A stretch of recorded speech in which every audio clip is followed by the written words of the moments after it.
सड़क हादसे में छात्र आरिफ का निधन, शिक्षकों और दोस्तों ने नम आंखों से दी अंतिम विदाई।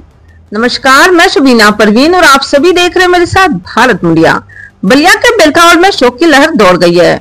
बुधवार को एक दर्दनाक सड़क हादसे में घायल हुए 12वीं कक्षा के छात्र आरिफ की शुक्रवार को इलाज के दौरान मौत हो गई। मऊ के अस्पताल में इलाज के बाद उसे लखनऊ ले जाते समय उसने रास्ते में ही दम तोड़ दिया। आरिफ की मौत की खबर सुनते ही पूरे बेलथावल नगर में मातम छा गया है। आरिफ की नमाज़े जनाजा आज असर के नमाज के बाद उमरगंज के ईदगाह में अदा की गई। इस अंतिम यात्रा में हजारों की संख्या में लोग शामिल हुए और जनाजे की नमाज पढ़ी। इसके बाद उमरगंज के कब्रिस्तान में उसे सुपुर्दे खाक किया गया। इस दुखद घड़ी में आरिफ के अंतिम विदाई देने के लिए उसके 2 दर्जन क्लासमेट और अपने शिक्षक दिनेश सर, अरविंद गुप्ता, रमेश यादव और कमलेश यादव के साथ कब्रिस्तान पहुंचे। उन्होंने नम आंखों से आरिफ की कब्र पर मिट्टी दी और उनकी यादों को साझा किया।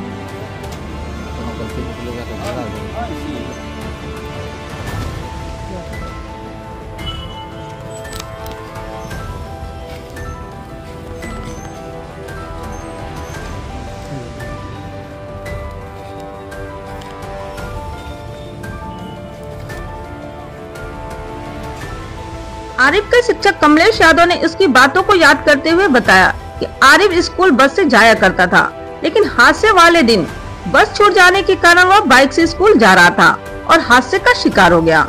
जी सर, मैं कमलेश कुमार यादव हूँ, संजीव स्कूल बलिया में पढ़ाता हूँ, टीचर हूँ। और जिस दिन इंसिडेंट हुआ उससे एक दिन पहले मेरे से उससे बात हुई तो उसने कहा कि हम बाइक से कभी स्कूल नहीं जाते और बाइक से मार्केट भी कहा नहीं जाते हैं सर बाइक। लेकिन उस दिन उसकी बस छूट जाने की वजह से जो है वह बाइक से निकला जाए क्लियर हो जाएगा और जाने के बाद जिससे हादसा हो गया। आप उसको कब से पढ़ाते थे? पढ़ाने से मैं उसको 8 क्लास 8 से उसको पढ़ाता हूँ। 8, 9, 10, 11, 12 तक 12 तक 5वां साल था उसके। उसका बड़ा भाई मेरे से पढ़ा है, वो भी अभी याद पढ़ा। अभी काफी मेरे क्लोज रहा हो जाए, मतलब उसकी हर एक चीज पर्सनल लाइफ में उसमें से शेयर करता था। मैं क्या बताऊं उसको, जब मैं बस आज 20-25 बच्चे भी आए तो तब भावुक हो रहे थे आप, सबकी आंखें जो है क्या है भाव कैसा था? स्वभाव से बहुत अच्छा था उसका, स्वभाव उसका बहुत अच्छा, कोई कह नहीं सकता कि मतलब।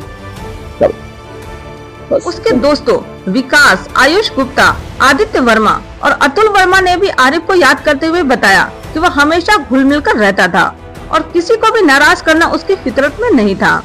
उसके दोस्तों ने यहाँ तक बताया कि वे शुक्रवार को उससे मिलने अस्पताल गए थे और उसे खून भी दिया था।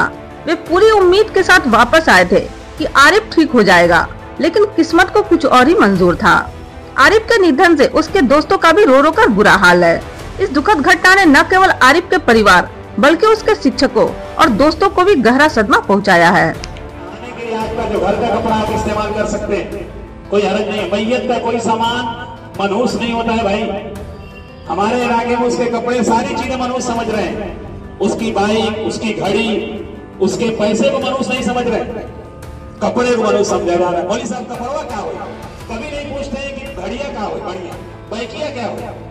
तो इसीलिए मैयत की कोई चीज। यह खबर न केवल एक युवा छात्र की असमय मृत्यु का दुखद वर्णन करती है, बल्कि यह उस गहरे लगाव को भी दर्शाती है जो एक छात्र अपने शिक्षकों और दोस्तों के साथ साझा करता है।